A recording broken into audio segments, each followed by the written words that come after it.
Trabajo. Saludamos en la línea telefónica a Leonardo Núñez, él es investigador de Mexicanos contra la Corrupción. Leonardo, muy buenas tardes, gracias por estar con nosotros. ¿Qué tal? Muy buenas tardes, al contrario, muchas gracias a ustedes por la invitación. Gracias, hemos dado apenas pues un pequeño resumen, pero si nos puedes comentar más a profundidad de qué se trata esta investigación de las empresas fantasma en la Cuarta Transformación.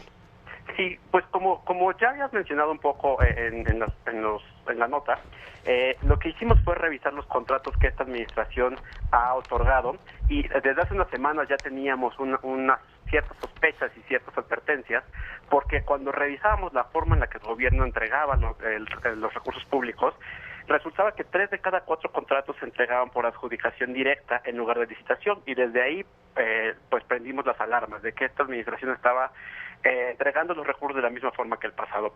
Y el siguiente paso que realizamos fue comparar esa base de datos con otra base de datos oficial, que es la lista de empresas fantasmas del Servicio de Administración Tributaria, del SAT. Esto creo que es muy importante porque los dos datos son información generada por el propio gobierno y es una operación además que es relativamente sencilla. Cruzar esas dos bases de datos es un procedimiento que toma 5 minutos.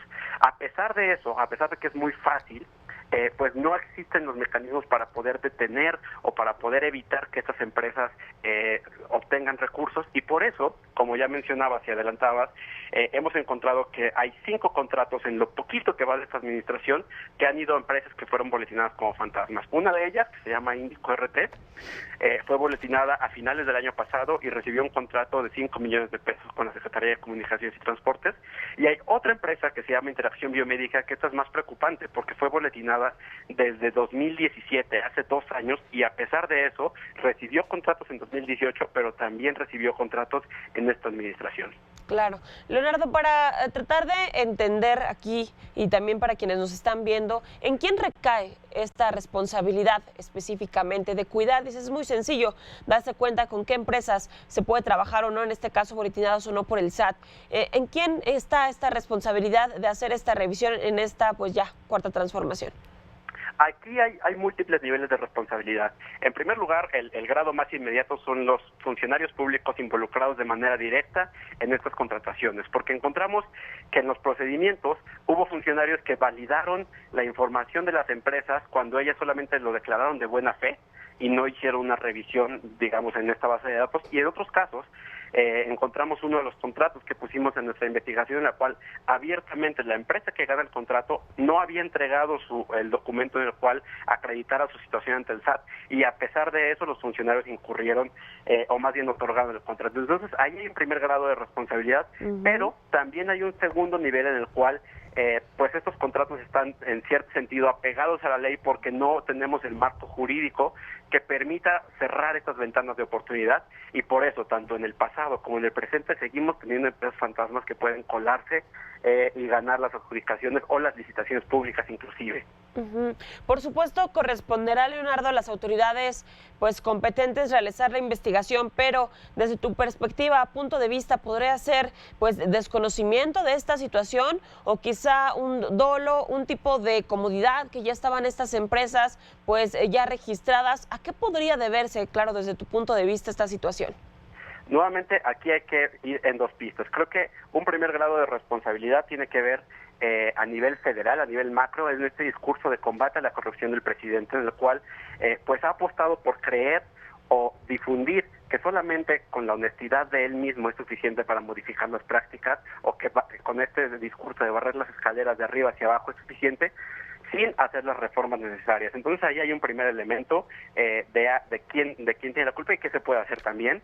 Y un segundo caso también tiene que ver pues directamente con los funcionarios involucrados y con la secretaría, pues que no cuentan con los procedimientos y no tenemos elementos suficientes para garantizar que hay un dolo, pero ciertamente sí hay una omisión.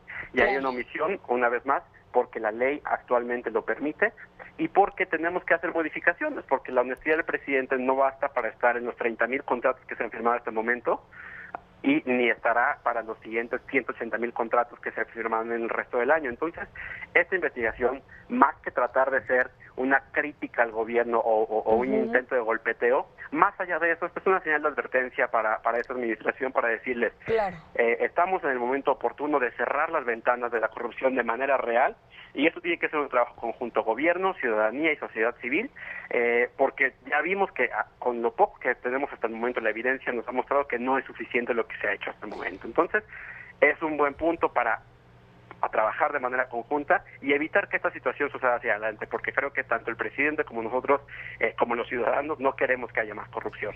Es un buen punto y me gusta mucho este enfoque, Leonardo, de exponer que esta situación no se acaba con el discurso de acabar contra la corrupción, sino de realmente poner cartas en el asunto. En ese sentido, ¿qué se podría hacer, Leonardo? Revisar las funciones y, por supuesto, a los funcionarios en ese sentido. Ciertamente tenemos un primer elemento en el caso de los funcionarios, porque muchos son funcionarios que todavía son de administraciones pasadas, pero también creo que el punto más importante es hay que hacer modificaciones precisas, específicas y quirúrgicas a la ley de adquisiciones, a la ley de obras públicas y a las demás legislaciones referentes, porque no se han hecho modificaciones, seguimos utilizando el mismo andamiaje jurídico del pasado. Entonces, si tenemos el mismo andamiaje jurídico, es ingenuo pensar que con los mismos métodos vamos a tener resultados diferentes. Entonces, hay que sentarnos a repensar, hay que sentarnos a hacer de verdad, por ejemplo, la licitación pública el método preferido de la adquisición del gobierno en lugar de las adjudicaciones directas, y hay que repensar todos los procedimientos, una vez más, sentarnos, sociedad civil, ciudadanos y gobierno en conjunto. Claro. Leonardo, ¿quisieras agregar algo más? Pues nada más invitarlos a que revisen la investigación completa que está en mis redes sociales, está en la página de Mexicanos contra la Corrupción, en el blog de Nexos, y para que puedan revisar que también no es esto información que Mexicanos contra la Corrupción o yo me saque de la manga, Claro. No es información oficial, comprobable, lo pueden ir a revisar a Compranet, al diario oficial de la Federación y a los propios contratos individuales, para que caigamos en cuenta que no podemos permitir que en esta administración también haya empresas fantasma. Claro, pues Leonardo, te agradecemos que nos hayas tomado la llamada esta tarde. No, al contrario, muchas gracias a ustedes por la invitación. Muy buen día. Buen día, Leonardo Núñez, investigador de Mexicanos contra la Corrupción y la Impunidad. Más allá de una crítica, es una advertencia al actual gobierno para decirle, bueno, no es suficiente con este discurso de acabar con la corrupción, sino hay que revisar estos procesos, la legislación, para que pues este discurso se pueda hacer tangible, se lleve al terreno y con ello pues poder acabar con la corrupción.